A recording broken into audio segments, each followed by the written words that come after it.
Bone-on-bone hip arthritis has a root cause that no one in healthcare is talking about. Here's a hip joint. Here's the ball and here's the socket.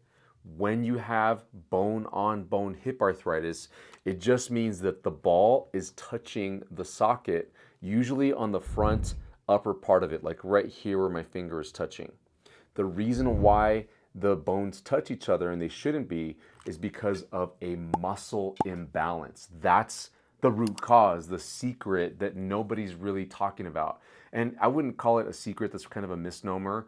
It's just that nobody in healthcare is focused on root causes or muscle imbalances. They're all focused on treating the symptoms of the root problem. They're focused on treating the pain, the stiffness, but they don't really fix the problem at its core so that you can have long-term relief.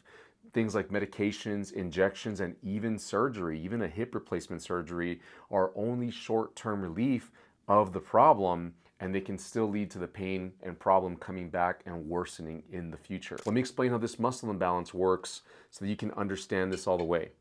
In the hip, you have muscles on the front of the hip. We call those the hip flexors, generally speaking.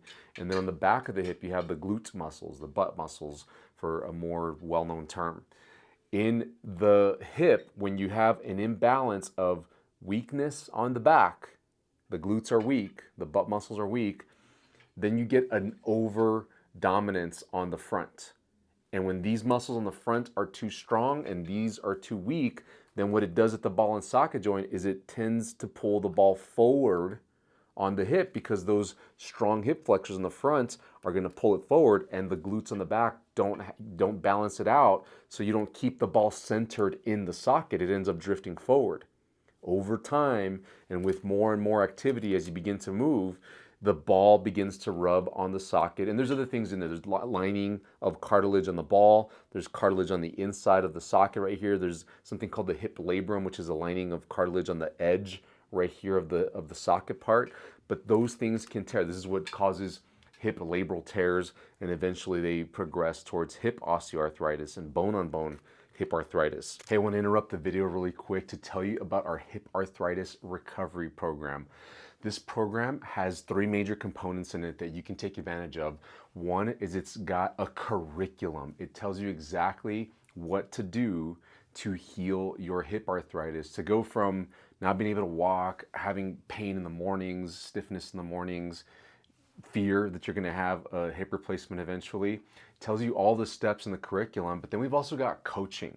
You get group coaching that's live with me and my recovery coaches, plus you get into a community of other people that are on the same journey as you, trying to avoid having a hip replacement and getting back to doing the things that they love to do.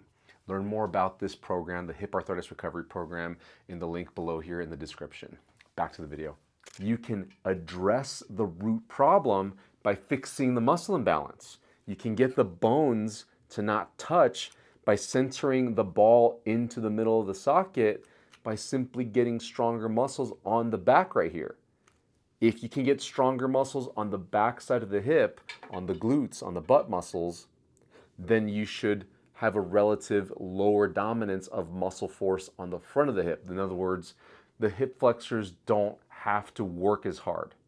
The reason why the hip flexors work harder is because your body in this area, the hip joint, it's the center of your body.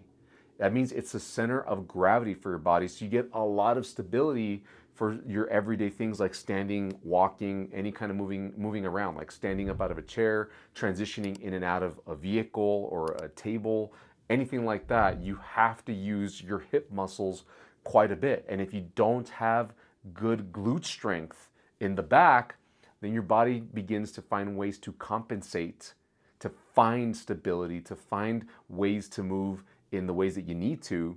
And the hip flexors tend to be a muscle that can over-dominate and begin to cause problems at the hip joint. This is not talked about in healthcare.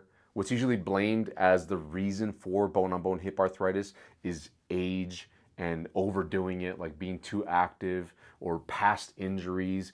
And to a degree, those can be factors, but the big major problem, the elephant in the room, that is holding you up, that is causing worse and worse hip osteoarthritis, bone-on-bone hip arthritis, is that this muscle imbalance is present.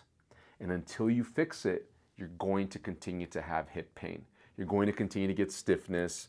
The x-ray is going to show that you have hip arthritis, and you're going to go closer and closer to having a major procedure done, like a hip replacement surgery, and not being able to be as active and mobile as you want to be.